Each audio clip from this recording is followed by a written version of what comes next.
I think life is funny because it has a way of putting the things we once criticized in front of us.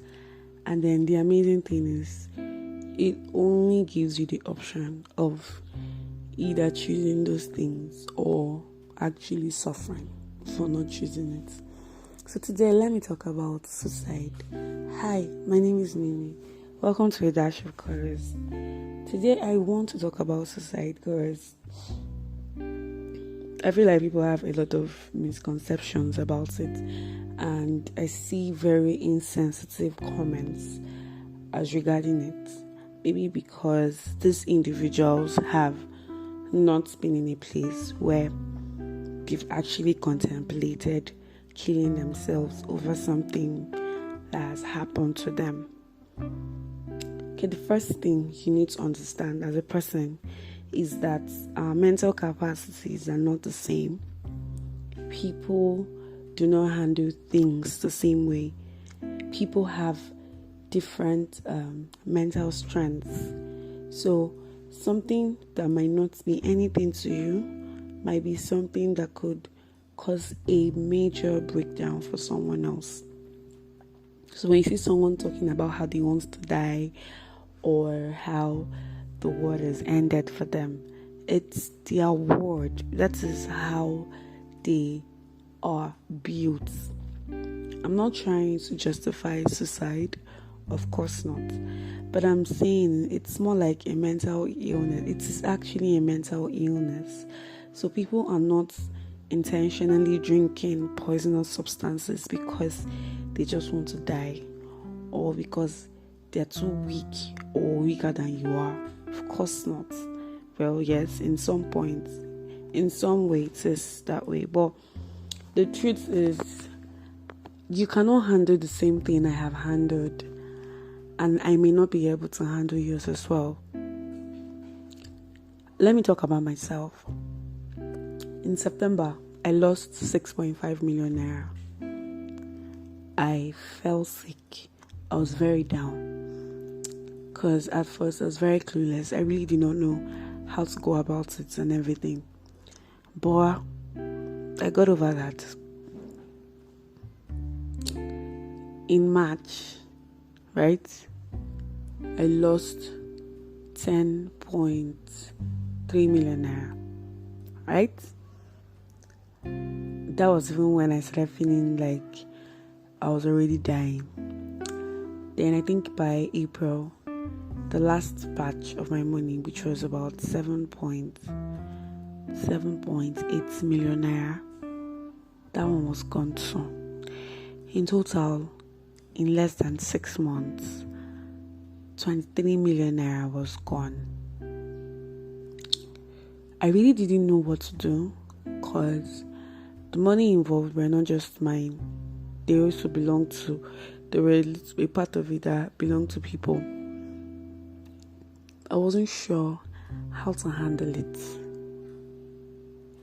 My response initially, my mind started bringing up images of why don't you just die and then go and rest and I don't know, whatever it is that is afterlife. At least it shouldn't be as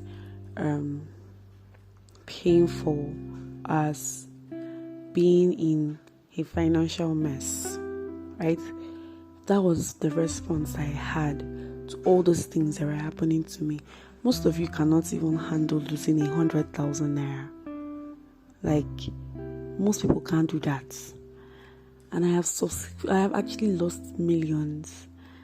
And when I talk about how miserable life is, people are telling me, don't be negative, be positive. What exactly am I supposed to be positive about? Like, I have seen my life crumble before my very eyes. And you're preaching positivity when you're not actually giving me any other alternative. Like, you're just saying, it is well, it's my soul. I should pray to the same God that watched it happen. Okay. My point is, we do not handle things the same way.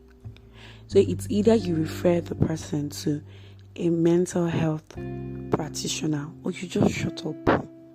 Really. I think the latter is best, because most people get so insensitive that they say a lot of crap. Like, I've actually there was this girl I followed sometime. She actually committed suicide, but she didn't do that immediately.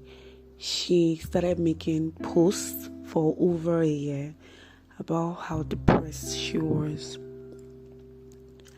I went to the comments of all those posts because I was triggered.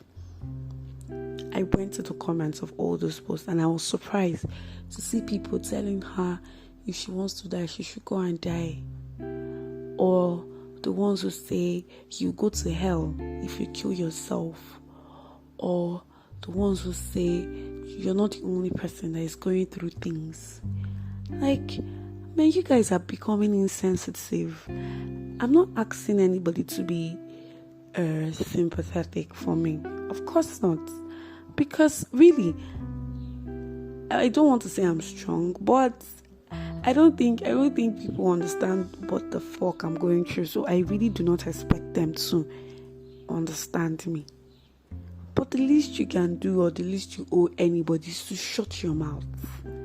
If you cannot provide solutions to someone who is struggling with their mental health, do not say anything. Like, just pass with your head in the clouds as usual. It's very unfair that I see.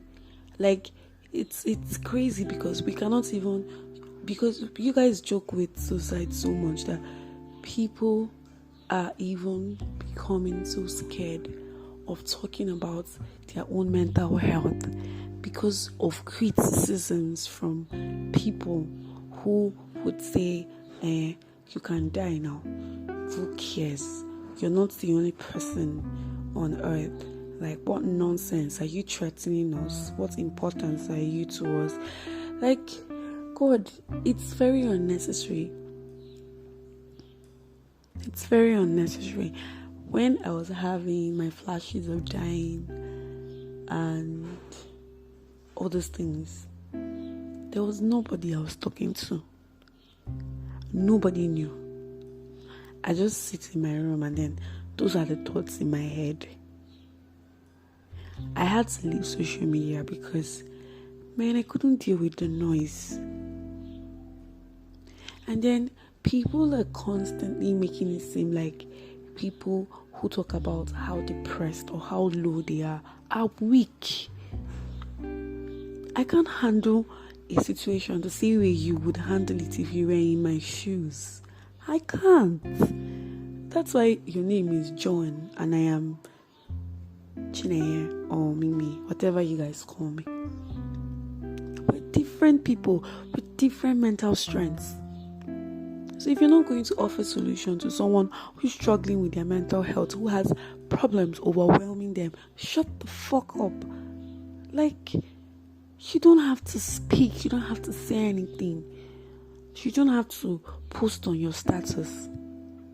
Because the funny thing is, God, when life happens to you, you will become every single thing that you have ever criticized. So if you think making a joke about someone who is talking about committing suicide, it's all fun, wait until something that you can't handle hits you. And yes, it always does. It's very inevitable because it's life. Then let's see how you'd handle that. So please, this is more like an appeal for people who have mental illnesses. Stop saying trash to them. Stop saying suicide is not the option. I hate it when people tell me that. I hate it when people say that, because heck, you do not know. You've not died before. So, what alternative? Why are you telling me, okay, fine, you're telling me it's not an option. What's the alternative? To stay alive and continue being miserable, right? You're not even bringing solutions. You're not even saying anything reasonable to the person at that point. So why are you saying those things? Please, if you're in the category of people who are very insensitive to people's mental struggles, reevaluate yourself. Because these things, they take turns. Like, you will get your own glass of it one day. Maybe not now, maybe in 10 years or 20 years. But you will have a sip of it. And then we will know your own mental strength. How able you can handle it. Because life will definitely throw at you something that you may not be able to handle. It's either to build you or to destroy you. Either way, however you handle it is what it turns you into. I'm not saying that I am completely free of my mental struggles. I'm not. I am not even anywhere close. But it's becoming very insensitive to see people type, suicide is not an option. Dude, what is the option? What is the alternative? You're not providing solutions. You're just saying because you want to say and because you can't say. Can you stop?